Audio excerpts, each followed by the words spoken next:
The wind howls through the cracked windows of Dios's room.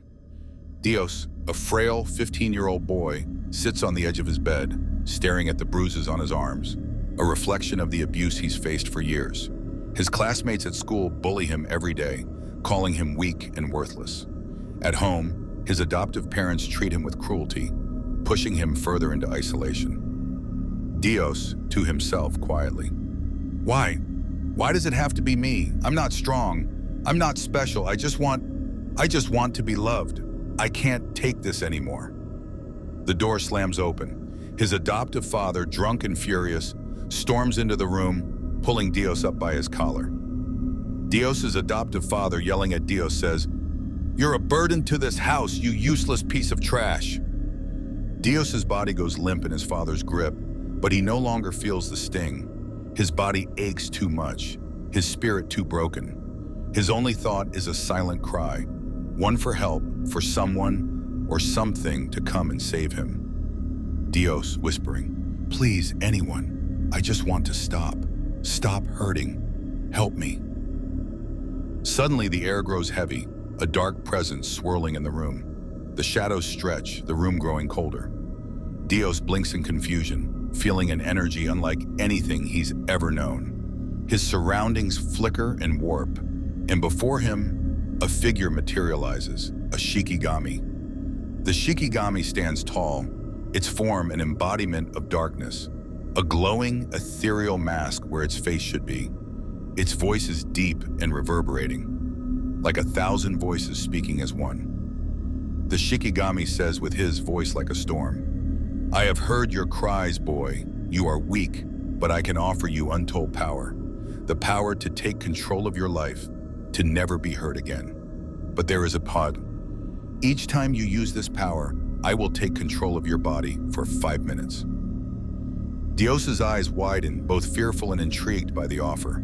He's trembling, tired, broken, but desperate. The thought of ending the pain, of never being bullied again, pushes him to make a decision. Dios's voice shaking, almost pleading. I don't care. I just want to be strong. I accept." The Shikigami smiles, its form swirling as dark energy envelops Dios's body. The Shikigami responds, "Very well, your wish is granted." With a sudden violent motion, the Shikigami reaches out and plunges its hand deep into Dios's chest. The pain is excruciating, like his body is being torn apart. He screams, his body convulsing, but he cannot pull away. The Shikigami's essence merges with his, filling him with immense, godlike power. Dios's vision goes black. For a moment, everything is still. Then his eyes snap open, but the world he sees is not the one he remembers. The sky is dark, clouds swirling ominously above him. The ground is cracked and barren, and a sense of dread hangs in the air. He feels different, stronger, but also cold. He looks down and finds himself sitting on a throne, its seat made of writhing, dark plasma and bones, as if his very pain and sorrow have formed this unholy chair. Chained to his throne are his adoptive parents. Their eyes are wide with fear, and they are trembling, begging for mercy. The Shikigami, in Dios's mind, coldly, "Is this what you wanted, Dios, to see those who wronged you begging at your feet?" Dios stares at them, the two people who were supposed to care for him, but instead tortured him, made him feel worthless. Their tears fall as they plead for forgiveness, but something in Dios's heart stirs.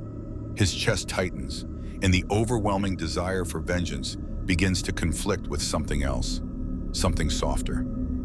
Dios, softly, almost whispering, I didn't want this. I just wanted to stop being bullied and to be loved." The Shikigami's voice echoes in his mind, cold and final. Shikigami says, "They no longer bully you. They now wish to love you so that they may be freed. But you must choose, Dios. Will you accept their love, or will you make them suffer?" Dios is silent. His eyes flicker between his adoptive parents, still chained, still pleading, and the power coursing through his veins. The darkness around him pulses with energy, urging him to make his choice.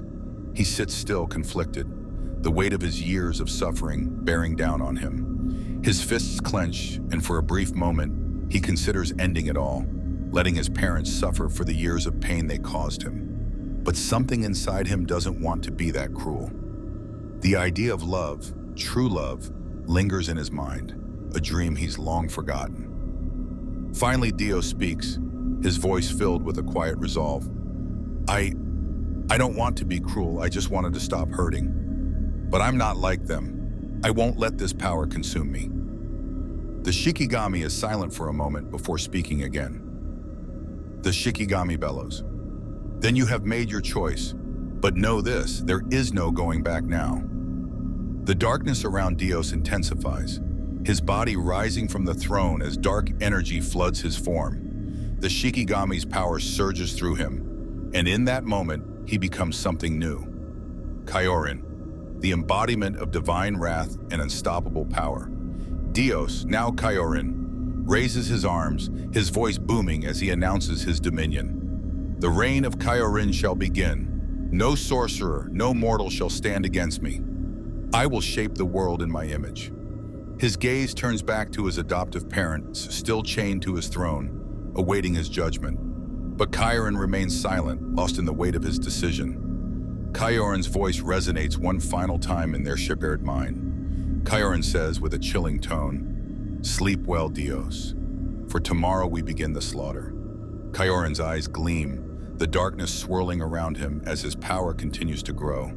The world has shifted, and the boy who once cried out for help has become a harbinger of destruction. His heart is cold, but in that moment he understands. There is no going back. The world outside his throne room is silent as the winds of fate begin to change.